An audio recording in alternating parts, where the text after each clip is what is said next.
Chers internautes, bonjour. Bonjour et bienvenue dans Geek Pratique, une série de vidéos consacrées aux applications qui changent la vie. Aujourd'hui, j'ai décidé d'aborder un sujet délicat, le stationnement.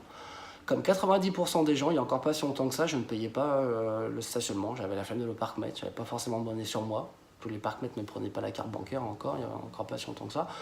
Et donc du coup, pour toutes ces mauvaises raisons, je prenais pas mal de prunes. Aujourd'hui c'est fini, je ne sais pas si vous le savez, mais on peut payer avec le smartphone. C'est vraiment très pratique.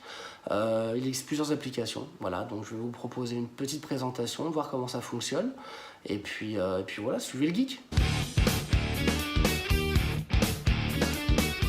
Avec plusieurs milliers d'eurodateurs, le stationnement est payant dans la plupart des villes de France.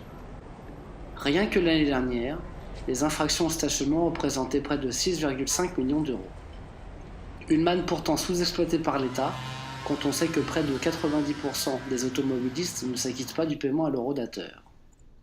Cette part tend néanmoins à diminuer, en raison de la vidéoverbalisation et de l'augmentation progressive des amendes. Aujourd'hui, plus d'excuses. Vous avez la possibilité de payer avec votre smartphone adoré. Plusieurs applications sont disponibles, en fonction du système utilisé par votre commune. Elles sont téléchargeables gratuitement, que ce soit sur l'App Store ou le Play Store.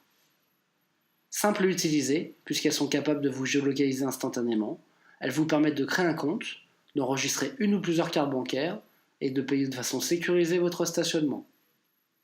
Le système est assez flexible concernant les durées, et vous pouvez même prolonger le stationnement sans retourner au parc-mètre. Une vraie révolution. Cerise sur le gâteau, vous êtes tenu au courant par SMS de l'expiration du délai. Et si vous n'avez toujours pas été convaincu de payer votre parking, sachez qu'il existe également une appli pour payer ses amendes en ligne. Voilà, c'est tout pour aujourd'hui. Si cette vidéo vous a plu, n'oubliez pas de la liker. Vous pouvez aussi vous abonner pour être tenu informé des prochaines vidéos. Merci de m'avoir suivi et à très vite.